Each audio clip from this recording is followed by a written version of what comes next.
Ratusan para pengacara itulah yang sesungguhnya menghancurkan Said Didu.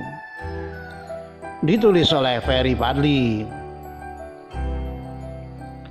Dalam ilmu kedokteran jiwa ada istilah megalomania atau yang biasa disebut waham kebesaran. Istilah ini dipakai untuk menyebut orang-orang yang memiliki kelainan mental yang punya keyakinan palsu padahal realitanya tidak demikian. Di antara ciri orang yang menderita ini adalah merasa dirinya orang besar, sangat penting, paling keren, paling berkuasa, paling berpengaruh, dan tidak ada lagi manusia yang mampu untuk menandinginya. Salah satu contoh orang yang mengalami waham kebesaran ini adalah Rocky Gerung. Karena coba kita perhatikan kalau dia lagi diskusi, pernyataan-pernyataan yang ia sampaikan rumit dan tidak jelas.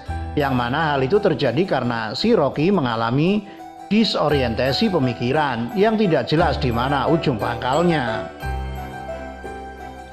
Bahkan tidak jarang kita lihat si narasumber langganan ILC tersebut ngomong tidak nyambung dengan lawan bicaranya. Hal ini terjadi karena ia mempunyai paham yang menurutnya benar, namun kenyataannya tidak demikian. Sehingga terjadilah debat panas yang gak bermutu. Kemudian ada lagi loh orang yang mengalami waham kebesaran ini, dan orang itu masih tetap satu kelompok dengan Rocky, yakni Said Didu. Sebagaimana kita ketahui bahwa si Didu ini beberapa waktu lalu menghina Menko Maritim Luhut Binsar Panjaitan.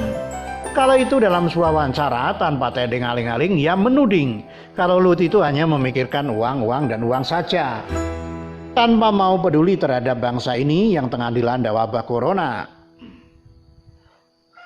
Tidak pula Luhut pun yang merasa tidak demikian langsung bereaksi terhadap serangan Didu tersebut. Hanya saja reaksi ex-komandan Detesmen 81 anti teroris Kopassus itu tidak seperti Kim Jong-un yang langsung menembak mati para pengkritiknya. Luhut terbilang sangat soft dan cukup sopan untuk seorang ex-anggota militer. Yakni ia hanya meminta si Didu yang telah mencemarkan nama baiknya tersebut minta maaf serta menyesali perbuatannya, itu saja. Tapi dasar si Didu ini merasa orang yang derajatnya lebih tinggi dari Luhut karena faktor waham kebesaran tadi. Permintaan maaf itu tidak diturutinya. Demi nama baiknya, harga dirinya dan keluarganya, Luhut pun terpaksa melaporkan Said Didu ke polisi. Buntut dari laporan itu, si Didu sudah dipanggil oleh polisi untuk dimintai keterangan. Tapi karena kadar nyinyirnya jauh lebih tinggi daripada mentalnya, ia tidak memenuhi panggilan polisi tersebut. Dan polisi pun segera melayangkan panggilan kedua untuk Didu. Konon katanya ia akan memenuhi panggilan kali ini, yakni pada Senin 11 Mei 2020 ini. Karena malu dong kalau tidak datang lagi, sudah jelas-jelas pakai baju manusia merdeka. Kok jadi pengecut gitu. Nah, ada hal unik dari perkembangan kasus si Didu ini, yakni ia dikawal oleh 250 pengacara yang diketahui oleh Letkol CPM Helvish. Kemudian anggotanya adalah mantan pengacara FPI Munarman dan pengacara yang gagal memenangkan Prabowo pada sengketa Pilpres di MK beberapa waktu yang lalu, yakni Bambang Wijojanto, Denny Indrayana, dan Tengku Nasrullah. Sementara si Tengku Nasrullah ini kita tahu sendiri bagaimana rekam jejaknya. Ia pernah disebut-sebut melakukan pencabulan terhadap 10 mahasiswi pada tahun 2000 dan 2001 silam.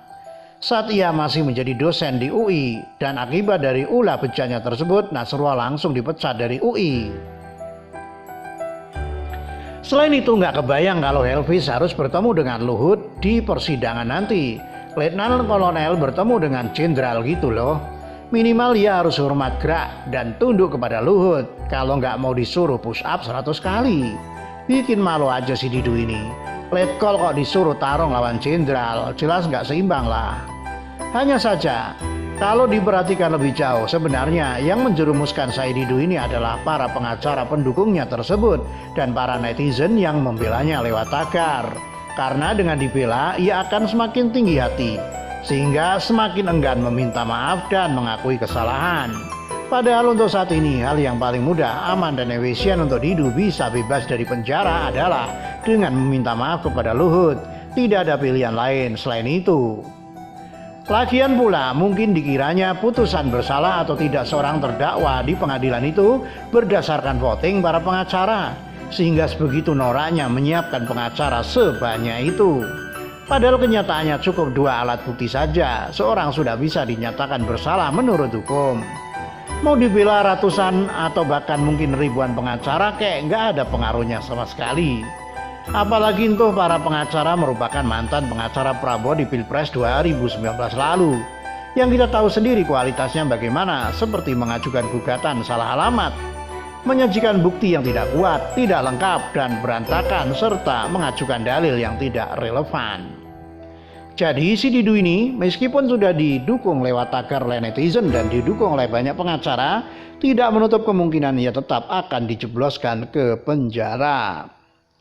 Coba kalau dia nanti minta maaf, selesai urusan, nggak perlu pakai bayar pengacara dan buzzer segala.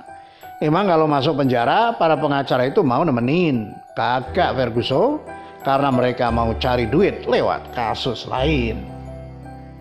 Ditulis oleh Ferry Padli, dilansir dari siwet.com.